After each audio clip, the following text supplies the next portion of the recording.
Kwa hiyo muhuri wa Mungu inapatikana katika amri ya 4. Sasa tusome kitabu cha Ezekiel sura ya 9 na lile fungu la 4 la kuanzia la 4 hadi la 6. Nasema Bwana akamwambia, pita kati ya mji, kati ya Yerusalemu. Kwa Ezekiel anaonyeshwa kwamba watu wapite kati ya wapi? Kati ya mji, kati ya Yerusalemu. Kwa hiyo huyu anayeambiwa apite, anaambiwa apite Yerusalemu. Aambiwa apiti Babeli, aambiwa apiti shui wapi huko, shui Yeriko. Hapana, anaambiwa apite Yerusalemu. Anasema ukatie alama katika vipaji vya nyuso vya watu wanaougua na kulia. Anasema wanaougua na kulia kwa sababu ya machukizo yote yanayofanyika kati yake.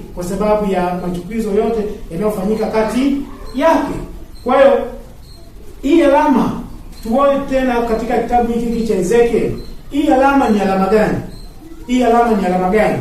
Ezekiel anazidi kufafanuliwa hii alama ambayo aliambiwa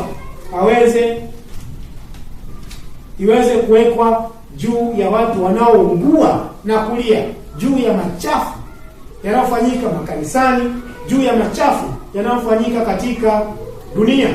Tusome kwenye kitabu cha Ezekiel sura ya 20 na lile fungu la 12. Tutaenda hadi fungu la 20. Neno la Bwana linasema, tena naliwapa sabato zangu ziwe ishara kati ya mimi na wao, wapate kujua ya kuwa mimi Bwana ndimi ni watakasaye, lakini nyumba ya Israeli waliniasi Bwana.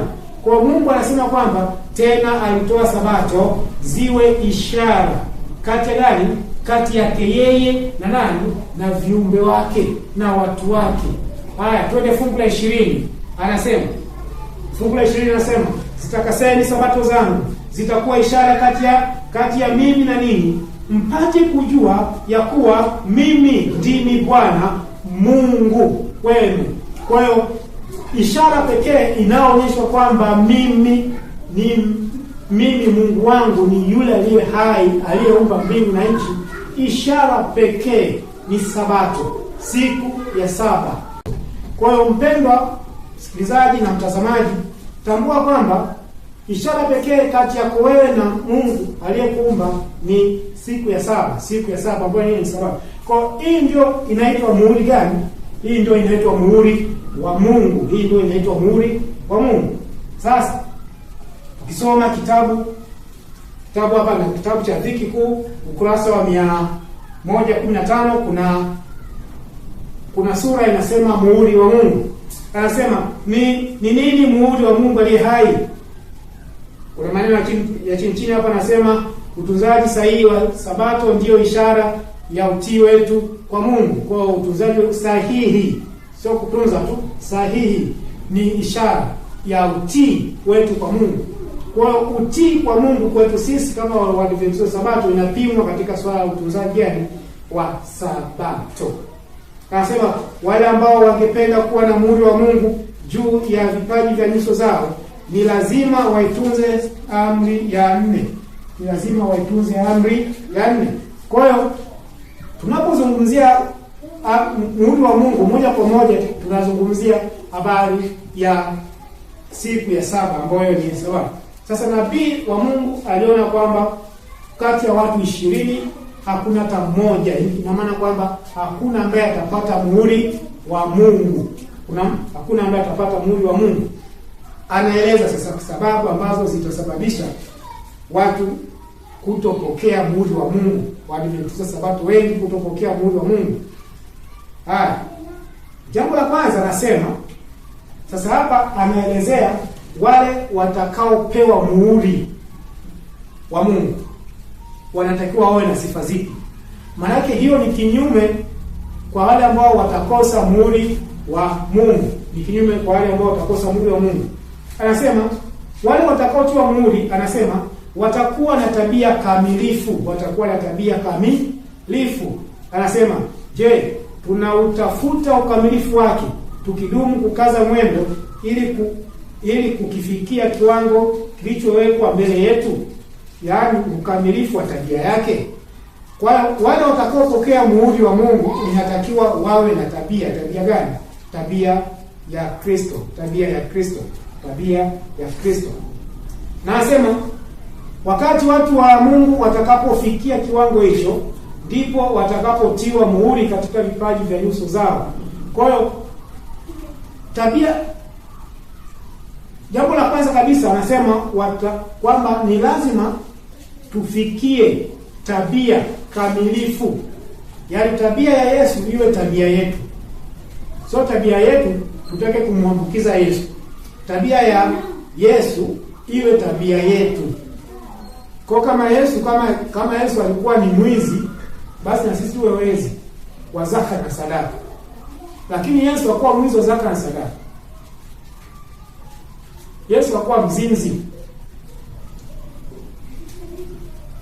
Haya, jambo la pili anasema hakuna kitu chochote kitakachoweza kuondoa katika kweli. Hakuna kitu chochote kitakachoweza kuondoa katika nini? Kweli.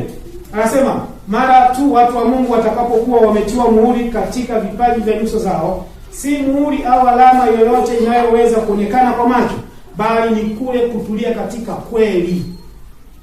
Kwa muhuri unaozungumziwa hapa ni ile hali ya kutulia katika kweli.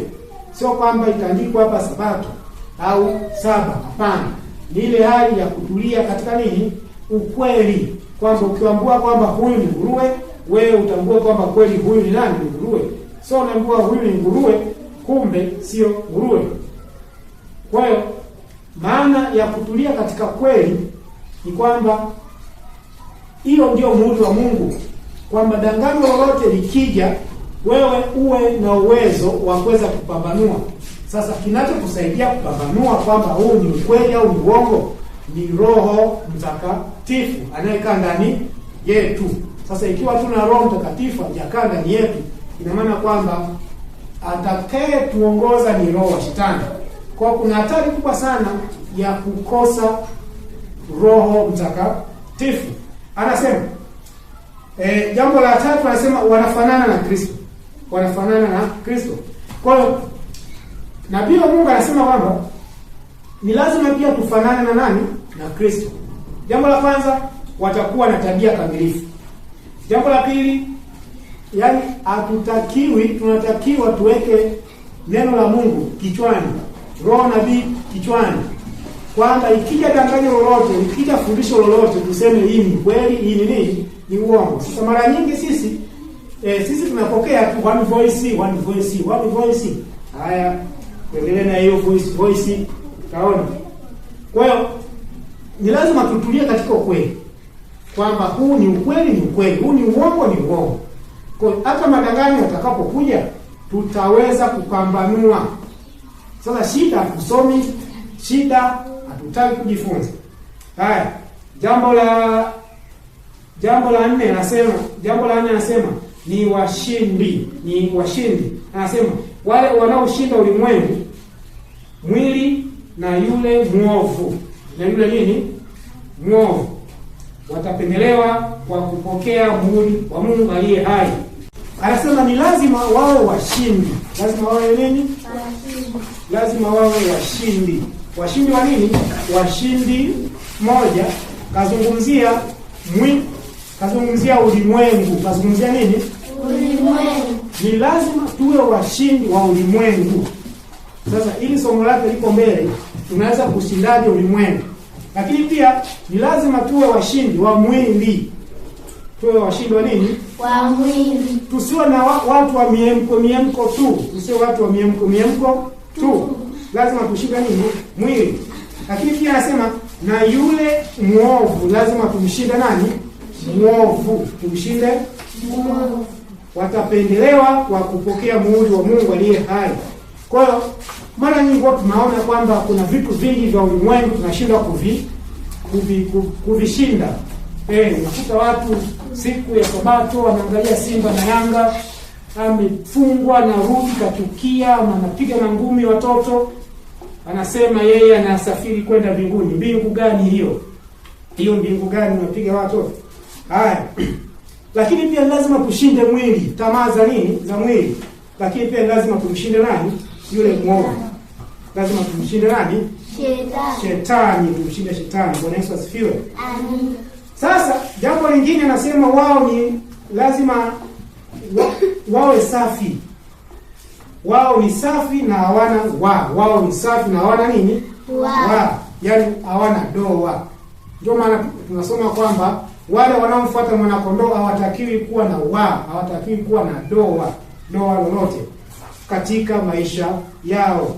Sasa huwa tunaona kuna vidhambi vidogo vile ambavyo tunasema hivi havina shida sana hivi. Tunavilea tu. Haya, tuone. Haya. Jambo lingine nasema uomboleza juu ya dhambi zao wenyewe na juu ya dhambi zilizomo kanisani na katika dunia nzima. Kwa ni lazima watu ambao wanategemea kutiwa muhuri na Mungu, ni lazima wao wenyewe wajisikitikie kwamba mimi ni mwizi, mimi ni kibaka, mimi ni msengenyaji, mimi ni muongo. Mungu nisaidie. Sasa mara nyingi sisi tunapenda tu ukisema uongo unasema leo nimesema uongo mara 2. Nitakosa mwili wa Mungu mpendwa. Nitakosa mwili wa Mungu nisipobadilika. Kwa Mungu anataka tubadilike, tujichunguze, tusikitikie dhambi zetu, tuzunikie dhambi zetu, kwamba ili tuweze kupewa mwili wa Mungu ni lazima sisi wenyewe tujisikitikie dhambi zetu, lakini pia na dhambi za watu wengine katika kanisa, lakini pia na ulimwengu mzima. Kwa ni lazima tuwe tunaomboleza. Lakini pia ni lazima tujifunze neno la Mungu. Biblia takatifu hii roho nabii ikae wapi? Kichwani. Ili tujue kwamba hili ni la uongo, hili ni nini? La ukweli, hili ni la ukweli. Lakini pia ni lazima tufanane na nani? Na Kristo. Unajua Petro kuna wakati aliambiwa Bwana, hata kuongea kwako ni kama nani? Ni kama Yesu. Hata kutembea kwako alijitahidi kujificha, lakini wakasema Bwana, wewe ni mmoja wako. Sasa mara nyingi sisi tukitembea tunasema mbona unatembea kama unaruka matuta? Mbona unatembea kama